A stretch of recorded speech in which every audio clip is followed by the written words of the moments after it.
News outlook की team निकली थी टॉपर्स की तलाश में, जहां हम मिले अलग अलग स्कूलों के अलग अलग कक्षाओं के टॉपर्स से। न्यूज आउटलुक की टीम ने टॉपर से की खूब सारी बातचीत और जाना उनके टॉपर बनने का सीक्रेट। टॉपर्स आउटलुक के टॉपर्स की तलाश में न्यूज आउटलुक की पूरी टीम आज पहुंच चुकी है चौबेपुर स्थित वीवीआईपी स्कूल में। आइए यहां जानते हैं टॉपर्स से खुद उनके टॉप करने की कहानी। आज हमारे साथ हैं चौबेपुर स्थित वीवीआईपी स्कूल के छात्र। आपका नाम? मेरा नाम सुदीप चौरसिया है। मैं क्लास 10th का छात्र हूँ था। मुझे 10th बोर्ड में 92.16% प्राप्त हुए।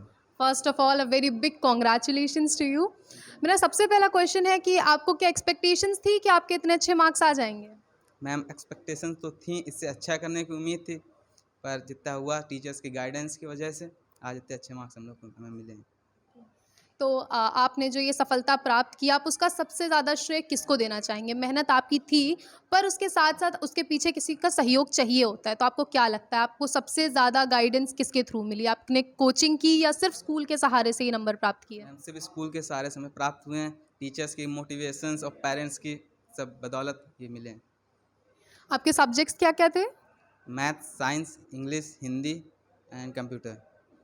जैसा ये सारे सब्जेक्ट एक दूसरे से काफ़ी डिफरेंट हैं, तो इनमें से कोई ऐसा सब्जेक्ट रहा होगा जो आपके लिए काफ़ी इजी होगा, जो आपका फेवरेट रहा होगा, एक सब्जेक्ट ऐसा भी रहा होगा जो काफ़ी टफेस्ट रहा होगा। तो आपका जो सबसे टफेस्ट सब्जेक्ट हुआ वो आपके लिए क्या कौन सा था? मैम, टफेस्ट हमारे लिए शुरुआत से मेरी हिंदी रही है, और इजी में जाएंगे तो मैथ्स रहे।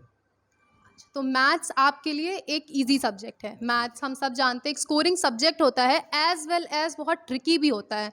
तो आप जो आगे के बच्चे जो अपीयर करने वाले हैं 10th में, उनको कोई टिप देना चाहेंगे कि मैथ्स को इजी वे में कैसे आप बोर्ड एग्जाम्स में कर सकते हैं? मैम, मैथ्स बेस जिसका क्लियर रहता है वो आराम से कर लेगा। मैम, मैथ्स है कुछ नहीं, फॉर्मूला बेसिस है। फॉर्मेट से करा जाए तो आंसर ऑटोमेटिक आ जाता है। तो जो बुक्स जो जैसे आपने बोर्ड की पढ़ाई की, ऐसा कहा जाता है कि बुक्स के अलावा भी बच्चे बहुत सारी गाइडेंस लेते हैं, अदर बुक्स का करते हैं, सेट्स लगाते हैं। तो आपने सिर्फ स्कूल की बुक से पढ़ाई किया, इसके अलावा एनसीईआरटी या और भी बुक्स का इस्तेमाल किया? और भी बुक्स ली थी, और उजवाल की ली थी, सैम्पल पेपर्स लिए थे, क्वेश्चन बैंक्स ली थी, और आर एस अग्रवाल। शेड्यूल क्या था आपका पढ़ाई का? आप शेड्यूल वाइज पढ़ाई करते थे या ऐसे ही बस? मैम, शेड्यूल वाइज नहीं करते थे, हम अपने मन से पढ़ाई करते थे, जब हमारा मन करता था, जितनी देर। ज़रूरी नहीं होता कि हमेशा शेड्यूल बनाया जाए, पर जितनी देर पढ़ाई की जाए उतनी देर मन से करनी चाहिए। शायद यही मंत्र इनका भी है। Yes ma'am. सो आगे क्या एम्बिशन है आपका, क्या करना है आपको? इंजीनियरिंग करनी है, मैकेनिकल इंजीनियर बनना है। All the very best, thank you very much. आज हमारे साथ यहाँ पर सुदीप चौरसिया के पिताजी भी मौजूद हैं, तो आइए उनसे बात करते हैं। सर, आपका नाम? सुनील चौरसिया। सुनील चौरसिया। सर, ऐसी उम्र में बच्चे बहुत ही चंचल होते हैं, तो सुदीप को क्या कभी आपको ऐसा डांटने की ज़रूरत पड़ी या शुरू से ही पढ़ाकू थे वो? मैडम, ये शुरू से ही पढ़ाकू है, और सुबह 4 बजे उठ के डेली का इनका नियम है कि सुबह 4 बजे उठ के ये अपना स्टडी का काम चालू कर देते हैं, और अपने स्कूल के टाइम ये हमेशा 15 से 20 मिनट पहले ही पहुंचने की कोशिश करते हैं कि हम स्कूल अपने टाइम से पहुंचें, और इनका जो भी वर्क मिलता है ये अपने टाइम पे पूरा निपटाते हैं उसको। सर, बच्चों को जो माहौल मिलता है वो घर से ही मिलता है। पढ़ाई करने के लिए एक माहौल चाहिए होता है घर में। तो ऐसा माहौल जो आपके घर में मेंटेन रहता हो, बाकी के पेरेंट्स को आप कुछ ऐसी टिप्स देना चाहें? नहीं, वो तो बच्चे के ऊपर डिपेंड करता है वो किस तरफ जा रहा है, और इन्होंने इच्छा अपनी जाहिर की है कि हमको डॉक्टर की लाइन में जाना है, डॉक्टर बनना है, तो उन्हें इनको पूरी छूट दी हुई है कि आप अपनी तैयारी करें, बाकी पूरा सपोर्ट हम आपका कर रहे हैं। जी, मतलब घर की तरफ से कभी कोई प्रेशर नहीं था, ये खुद ही इतने पढ़ाकू थे। और सबसे जो महत्वपूर्ण क्वेश्चन इस समय पे है सर, बोर्ड के एग्ज़ाम्स में बच्चा चाहे जितना पढ़ाकू हो, हर पेरेंट्स डरा हुआ होता है कि कैसे मार्क्स आएँगे, एक्सपेक्टेशंस के हिसाब से आएँगे या नहीं। तो जब रिज़ल्ट आया तो क्या फीलिंग थी, क्या भाव थे आपके? नहीं मैडम, ये तो पहले से ही क्लियर था, क्योंकि ये 5वीं क्लास से लेके और अभी तक टॉप ही आ रहे हैं। जिस स्कूल में भी पढ़े हैं वो टॉप ही आए हैं, और इनको हर क्लास में इनको जो है लास्ट में एक ट्रॉफी मिली हुई है। वो सारी रिकॉर्ड हमारे पास रखा हुआ है, और वो पढ़ने में तो इसका कोई जोड़ ही नहीं है, अपने आप में ब्रिलियंट है वो। मतलब अपने आप में सुधीर, आप लोग बहुत कॉन्फिडेंट थे कि इनका रिज़ल्ट अच्छा ही आएगा। Thank you sir. Thank you madam. My name is Akriti Shukla and my class is 11th. Now I am in 10th class. 10th class percentage is 84%. Very congratulations आकृति। सो हमारे साथ हैं अब आकृति शुक्ला और उनके पिताजी। सर, आपका नाम? सुनील कुमार। ओके। सो आकृति, आपकी फीलिंग क्या थी जब आपको रिजल्ट्स आए? मतलब जब रिजल्ट्स आए तो नर्वस थी या एकदम कॉन्फिडेंट थी, एक्साइटेड थी कि हाँ रिजल्ट आने वाला है? नर्वस थी क्योंकि एकदम से रिज़ल्ट आ गया और उस दिन पता भी नहीं था कि रिज़ल्ट आएगा। हम जैसे ही स्कूल से घर पहुँचे तुरंत रिज़ल्ट आ चुका था। सो आपके सबसे हाईएस्ट मार्क्स कौन से सब्जेक्ट में हैं? हिंदी इंग्लिश दोनों में इक्वल है 92। Very great. सो आप कोई टिप्स देना चाहेंगे बच्चों को कि बोर्ड एग्जाम्स में, क्योंकि बोर्ड की कॉपी ज़्यादातर बच्चों को लिखनी नहीं आती है, बच्चे पढ़ के चले जाते हैं पर उन्हें पता नहीं होता कि बोर्ड्स की कॉपी को कैसे लिखा जाए। बोर्ड्स की कॉपी लिखना बहुत मैटर करता है बोर्ड एग्जाम में। तो आप जो आगे बच्चे अपीयर करने वाले हैं उनको कुछ टिप्स देना चाहेंगे कि बोर्ड की कॉपी कैसे लिखी जाती है या आपने अपनी कॉपी कैसे लिखी? Highlight the most important thing in your answers with black pen and double line with जब आपका आंसर कंप्लीट हो जाए तो डबल लाइन करें स्केल से and most important thing that highlight the important points in your answer. Okay. So Aakriti, आपका कोई schedule था या ऐसे ही पढ़ते थे आप? नहीं, ऐसे ही पढ़ते थे। सो इतनी पढ़ाई करने में शेड्यूल हो ना हो बट एक टाइम देना पड़ता था, राइट? तो कितने घंटे पढ़ाई करते थे आप? 6 hours, 1 hour पर सब्जेक्ट। ओके, 1 आवर पर सब्जेक्ट। सो फ्री टाइम में कभी कभी बोर्ड का प्रेशर बहुत ज़्यादा हो जाता है, तो ऐसे में कभी ऐसा हुआ बोर्ड प्रेशर हैवी हो गया तो आपने कुछ स्पेसिफिक ट्राई किया हो अपना प्रेशर लो करने के लिए? No, I don't have pressure, my parents didn't pressurise me. Okay. As Akriti said, उनके पेरेंट्स उन्हें बिल्कुल भी प्रेशराइज नहीं किया। तो मैं पूछना चाहूँगी आपसे कि आप जैसे जो पेरेंट्स होते हैं वो बच्चों पे दबाव बनाते हैं कि नंबर अच्छे लाइए, बट उन्हें पता नहीं होता है कि उन्हें ट्रीट कैसे करना है। इस दौरान घर को एक माहौल देना पड़ता है पढ़ाई का। तो आपने क्या घर में कुछ ऐसा स्पेशल किया था, कोई माहौल था, या बाकी के पेरेंट्स को बोलना चाहेंगे कि बच्चों के इर्द गिर्द कैसा माहौल बना के रखना चाहिए? बच्चे अपने आप पढ़ते हैं। ओके। कैसी फीलिंग थी आपकी जब इनका रिजल्ट आया? बहुत अच्छा लगा भाई। सो आपके आगे के एम्बिशन क्या है, क्या करना चाहती हैं आप? Software engineer. Wish you are very best luck and thank you very much. आइए जानते हैं वीवीआईपी स्कूल के ही एक और छात्र से उनके टॉपर होने की कहानी। आपका नाम? Myself Harshid Vedi. I am a student of a VVIP school and I have just passed from the class 11th from the CBSE by scoring 84%. In the CBSE, now I am in the class 11th and feeling proud on myself. The proud which I am feeling on myself is not only my effort. This is a bite of my teachers, my parents. All of this is about the guidance of the teachers which gave me. Without the guidance of my teachers, I think it was impossible for me. So as Harshit said, without guidance कुछ भी possible नहीं होता। सो हर्षित, school में सबसे favourite teacher कौन रहे हैं आपके? मतलब हर बच्चे के कोई ना एक फेवरेट टीचर ज़रूर होते हैं जिनको काफ़ी सपोर्ट करते हैं, जिनसे उनका एक कंफर्ट लेवल होता है। तो आपके सबसे फेवरेट टीचर कौन से थे? My favorite teacher was Kafi sir, who always supported me by not to lose my confidence. Because when I feel nervous in any subject, they say me that never feel nervous. Struggle very hardly. You will pass, you will succeed. And same with Jiten sir, my director sir, and all my teachers. सो आगे आपका क्या है, आप कौन से stream में जाने वाले हैं? I want to be in the cyber administrative field to help my the cyber cells because now these times the technology is very advanced and cyber crimes are moving onwards. The bulking, cyber spamming. So I want to stop these and let the people be aware of that. So as Harshit, as you said about technology कि जैसे Instagram, social media इस time youth के लिए एक बहुत बड़ा distraction बना हुआ है। तो आपको क्या लगता है 10th टाइम में आपका ऐसा कोई डिस्ट्रैक्शन रहा है? Do you use social media? I used to use the social medias. I want to be a YouTuber once for a time while because I think that by the YouTuber I can gain the subscribers and the money. This was a distraction for me. But my parents told me that whenever you succeed, till that there will be many distractions. I have to face them. So I thought it and I get the order from my parents and I leave these things and now I am on the stage of that I am feeling proud. That's really great. So you agree that YouTube was the biggest distraction of your life, right? Yes. Okay. So any tip जो आप बाकी के students को देना चाहते हैं to score best? Yeah. That because of the guidance I am on standing on this position. Without guidance of the teacher, no one can feel the proud which I am feeling. Everyone can gain the success. Everyone can walk on the path of the success. But the main is the guidance of the teacher, which let us understand what is the aim of our destination, which we don't have to be distracted. Thank you very much, Harshad. हर बच्चे की सफलता के पीछे उनके शिक्षक का हाथ होता है। आज हमारे साथ हैं वीवीआईपी स्कूल के चेयरमैन डॉक्टर पुरुषोत्तम बाजपेयी जी। तो आइए जानते हैं उनसे उनके स्कूल के छात्रों की प्रेरणा की कहानी। नमस्ते जी। गॉड एवं गुरुदेव भगवान श्री शोभन सरकार जी के आशीर्वाद से वीवीआईपी स्कूल जो अपने संक्षिप्त 3 वर्ष के पीरियड में स्टेप बाय स्टेप लगातार स्टूडेंट्स की ग्रोथ के लिए कृत संकल्प है। हमारा मोटिव अंग्रेजी शिक्षा के साथ भारतीय संस्कार। इसी के साथ हमारे सीबीएसई 10th का जो रिजल्ट आया, इसमें 100% बच्चे सफलता के साथ, करीब 15 बच्चे मेरिट के साथ पास हुए।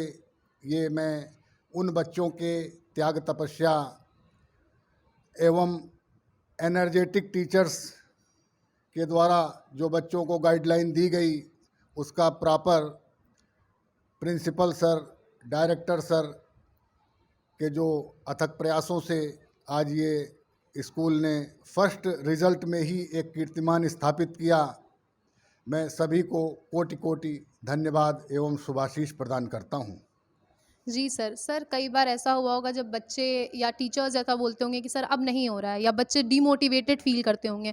उस टाइम पे आपने ऐसा कोई मंत्र जो बच्चों को दिया या कुछ समझाने के लिए बोला, या बाकी के टीचर्स से, बाकी स्कूल के टीचर्स से आप कुछ ऐसा बताना चाहते हो कि कैसे वो अपने बच्चों को मोटिवेट रख सकते हैं, क्योंकि बोर्ड में बहुत प्रेशर होता है बच्चों पे, तो ऐसा कुछ जो आप टीचर्स को बताना चाहें? मैं स्वयं में दीनदयाल विद्यालय का स्टूडेंट हूँ। दीनदयाल विद्यालय की शिक्षा एवं गुरुदेव शोभन सरकार की दीक्षा, ये जो 2 पहलू मेरे साथ जुड़े हैं। मैं अभी अपने समस्त एनर्जेटिक टीचर्स को प्रॉपर गाइडलाइन दे करके बच्चों को सबसे पहले अनुशासित रखने के लिए प्रेरित करता हूँ कि पहले क्लास कंट्रोल, अनुशासन के साथ जो शिक्षा दी जाएगी उससे निरंतर प्रगति होती रहेगी। वो प्रगति कोई रोक नहीं सकता है। अनुशासन सर्वोपरि है, भारतीय संस्कार सर्वोपरि है। इन 2 मोटिव को लेकर के हमारे यहाँ शिक्षा का बच्चों को स्वरूप दिया गया है और उसका जो प्रभाव है आपके सामने दिख रहा है। धन्यवाद सर। अब हमारे साथ हैं वीवीआईपी स्कूल के डायरेक्टर। सर आपका नाम? डॉक्टर राजेश बाजपेयी। सर अभी जैसे चेयरमैन सर ने बात की अनुशासन के बारे में, आजकल के काफ़ी नामी गिरामी स्कूल से भी उपद्रव की घटनाएं बहुत सामने आती हैं, तो आप बाकी जो स्कूल्स हैं या ऐसा कुछ बताना चाहेंगे कि आपने अपने स्कूल में अनुशासन को कैसे मेंटेन रखा है, क्योंकि इतने सारे बच्चों के बीच में अनुशासन मेंटेन रखना अपने आप में एक बहुत बड़ी बात होती है। मैडम, हमने समिति एक बना रखी है, प्रॉपर वो काम करती है, और नीचे लेवल से ही फ्रॉम पीजी से फ्रॉम टॉप तक, ठीक है। और हमारे साथ जो टीम है, पूरी टीम काम करती है, और चाहे वो बस में बच्चों को भेजने की बात हो, चाहे प्रॉपर लाइन लगाने की बात हो, हम लोग बिल्कुल लगातार स्कूल आते ही विंग में हो जाते हैं, लगातार ध्यान देते हैं कि कहीं कोई चूक ना होने पाए। जी। तो सर जैसे बात सिर्फ बोर्ड एग्ज़ाम्स की ही नहीं है, स्कूल में या कभी-कभी बच्चों को काफ़ी प्रेशर हो जाता है। ऐसे में बच्चे जब स्कूल आते हैं तो वो एक्स्ट्रा एक्टिविटीज़ ढूँढते हैं। तो आपके स्कूल में ऐसी कोई एक्स्ट्रा एक्टिविटीज़ जो बच्चों को रिलैक्स करने के लिए हो आपके पास? यस मैम, हमारे यहाँ स्पोर्ट्स के लिए एक्स्ट्रा करिकुलर एक्टिविटी में क्रिकेट है, वॉलीबॉल है, और इंडोर गेम्स भी हैं। हम लोग प्रॉपर बच्चों का समुचित ध्यान रखते हैं। तो मतलब आप मानते हैं कि पढ़ाई के साथ-साथ बच्चों के लिए एक्स्ट्रा करिकुलर एक्टिविटीज़ भी उतनी ही ज़रूरी है? It is very much important for both are important for both. Sir आपके यहाँ की एक स्टूडेंट आकृति शुक्ला, उन्होंने हिंदी में टॉप किया है। तो इट्स अ सीबीएसई स्कूल, और ऐसा कहते हैं कि सीबीएसई स्कूल में अंग्रेज़ी का काफ़ी बोलबाला होता है। तो आपके स्कूल में हिंदी क्या आप मानते हैं कि हिंदी जो हमारी राष्ट्रभाषा है उसको लेकर के आप काफ़ी मेहनत करते हैं? नहीं ma'am, each and every subject important, इस फंडे को हम लोग लेके चलते हैं। प्रत्येक सब्जेक्ट में बराबर ध्यान देते हैं, बराबर प्रॉपर टेस्ट होते हैं, उसका एक सिलेबस से चॉइस करते हैं। ये नहीं कि एक ही सब्जेक्ट को हम लोग ध्यान दें, ठीक है। कभी ऐसा हुआ है कि स्टूडेंट्स की तरफ से टीचर्स से रिगार्डिंग कोई तकलीफ सामने आई हो, या कई बार ऐसा भी होता है कि टीचर्स खुद भी डीमोटिवेट हो जाते हैं या परेशान हो जाते हैं, तो कभी शिक्षकों को मोटिवेट करने की ज़रूरत पड़ी हो, या शिक्षकों के लिए भी अनुशासन मेंटेन करना बहुत आवश्यक होता है, तो उसके लिए कभी जो नीति आप अपनाते हो?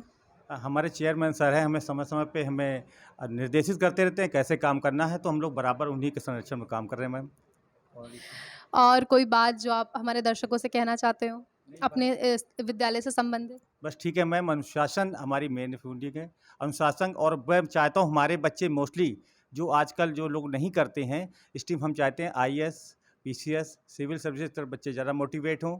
इंजीनियरिंग की तरफ बच्चे सब भाग ही रहे हैं, जो भी बच्चे आते हैं वो सीधे साइंस बस स्ट्रीम मैथ लेना चाहते हैं और इंजीनियरिंग तरफ भागना चाहते हैं। हम चाहते हैं इधर भी बच्चे देखें, इसके लिए हमने ह्यूमैनिटी एंड कॉमर्स आल्सो इसमें चल रहा है। जिन बच्चों ने जो UP बोर्ड हो या CBSE हो या SSC हो, जिन्होंने भी पास किया, उन सभी बच्चों को VVIP स्कूल तरफ से हार्दिक बधाई हो। बहुत बहुत धन्यवाद। धन्यवाद sir. So, I am Ankit Vajpayee and I am the principal of VVIP school which is affiliated to CBSE. So sir, एक स्कूल को चलाने में एक प्रिंसिपल का बहुत बड़ा योगदान होता है। टीचर्स अपने लेवल पे काम करते हैं, बट उन सबको अनुशासित रखना प्रिंसिपल का काम होता है। तो आप बताएंगे कि आपने अपने स्कूल में अनुशासन को मेंटेन करने के लिए आप कैसे कार्य करते हैं, शिक्षकों को कैसे अनुशासित करते हैं, क्योंकि उसकी भी कई बार ज़रूरत पड़ती है? देखिए, सबसे पहले जैसा कि आपको डायरेक्टर सर ने भी बताया, हमारे यहाँ एक प्रॉपर डिसिप्लिन कमेटी एग्जीक्यूट हुई है और उस डिसिप्लिन कमेटी में हमारे यहाँ के 5 सीनियर मोस्ट टीचर्स हैं जो टाइम टू टाइम हर एक बच्चे पर जितना पॉसिबल हो सके इंडिविजुअल अटेंशन देते हैं और उसके साथ साथ एकेडमिक एलैबोरेशन पर बहुत ध्यान देते हैं। उसके अलावा जहाँ तक बात है बच्चों पर, तो हमारे यहाँ रेमेडियल क्लासेस चलाई जाती हैं। उन रेमेडियल क्लासेस पे हमारा ये मेन ध्यान होता है कि हम तेज़ बच्चों के साथ साथ उस वीकर स्लॉट पे भी ध्यान दें जो कहीं ना कहीं किसी सब्जेक्ट में कुछ नंबर्स के कारण कमज़ोर पड़ रहा है, तो उनकी एक्स्ट्रा क्लासेस हम चलाते हैं जिन्हें हम रेमेडियल क्लासेस बोलते हैं, और उसका एक पॉजिटिव इम्पैक्ट हमारे 10th CBSE के रिज़ल्ट में देखने को मिला है। इसके अलावा हम बच्चों के प्रेशर को लूज़ करने के लिए या रिलीज़ करने के लिए हम उन्हें time to time activity classes देते हैं, जिसमें हमारी स्पोर्ट्स एक्टिविटी हो गई, एडवेंचरस स्पोर्ट्स हो गए, जिससे बच्चे अपना पढ़ाई का प्रेशर कुछ हद तक रिलीज़ कर सकें, और जब वो प्रेशर दूर होगा तो ऑटोमेटिकली बच्चा पढ़ाई पर ध्यान देगा। बहुत अच्छी बात कही प्रिंसिपल सर ने कि जब प्रेशर रिलीज़ होगा तो बच्चा ऑटोमेटिक अच्छी पढ़ाई करेगा। सर, इसके अलावा हर स्कूल में 1 से 2 उपद्रवी बच्चे तो ज़रूर होते हैं, तो मैं जानना चाहूँगी, जैसे कुछ स्कूलों में होता है कि बच्चों को निकाल दिया जाता है, मैं जानना चाहूँगी कि इस स्कूल में ऐसे उपद्रवी बच्चों के साथ कैसे पेश आया जाता है? मतलब क्या उनके लिए अलग से कुछ है, कोई व्यवस्था, कोई कानून? देखिए, जहाँ तक नोटोरियस चाइल्ड की बात है तो हमारे यहाँ एक प्रॉपर उस पर रिटन वर्क किया जाता है। Written work in the sense ये काम डिसिप्लिन कमेटी का होता है, जिसमें वो टाइम टू टाइम ऐसे बच्चों को चिन्हित करती है जो कहीं ना कहीं क्लास के माहौल को या क्लास के एटमॉस्फेयर को डिस्टर्ब करते हैं, और उसके लिए एक प्रॉपर काउंसलिंग सेशन हमारे यहाँ रखा जाता है, जिसमें उस टीम का एक मेंबर मैं भी हूँ। तो समय पड़ने पर मैं अपने बच्चों को समझाता हूँ, प्रॉपर काउंसलिंग देता हूँ, और अगर ज़रूरत पड़ी तो आप देखेंगे हमारे स्कूल में एक नई व्यवस्था है जो चेयरमैन सर के द्वारा चलाई गई है, and that is called meditation centre. तो हम लोग टाइम टू टाइम उन बच्चों को मेडिटेशन सेंटर पर लाकर 1 या 2 पीरियड के लिए मेडिटेशन भी करवाते हैं, जिससे उनका ऑटोमेटिकली कंसंट्रेशन लेवल बढ़ता है और बच्चा ऑटोमेटिकली पढ़ाई की तरफ इंक्लाइंड हो जाता है।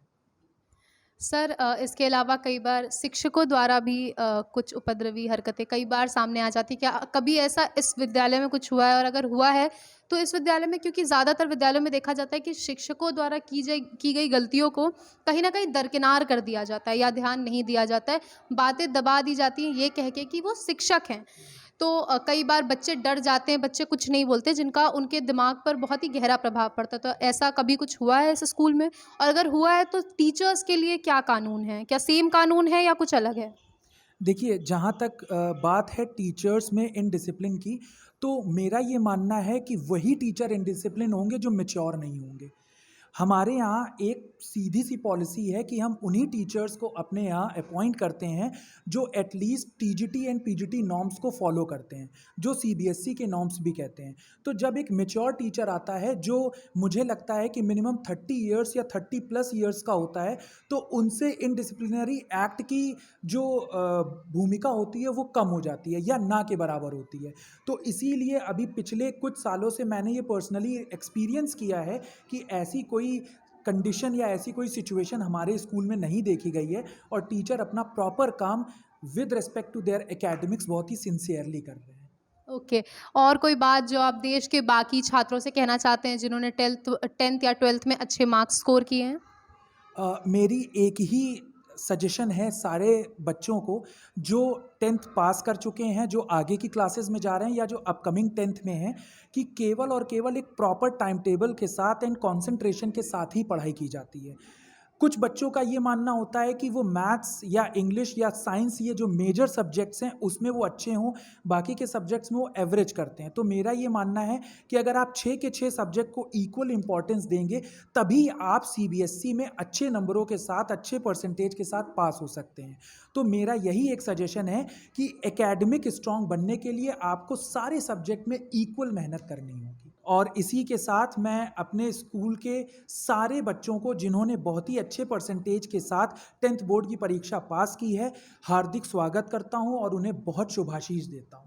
Thank you sir. Thank you so much. Thank you so much. अंक बच्चों का भविष्य कभी भी तय नहीं करता, इसलिए अंकों के आधार पर कतई निराश ना हो। लगातार संघर्ष करते रहें, सफलता एक दिन आपके कदम जरूर चूमेगी। न्यूज़ आउटलुक की पूरी टीम की तरफ से बोर्ड एग्जाम से पास होने वाले प्रत्येक विद्यार्थी को बहुत बहुत शुभकामनाएं और बधाइयां।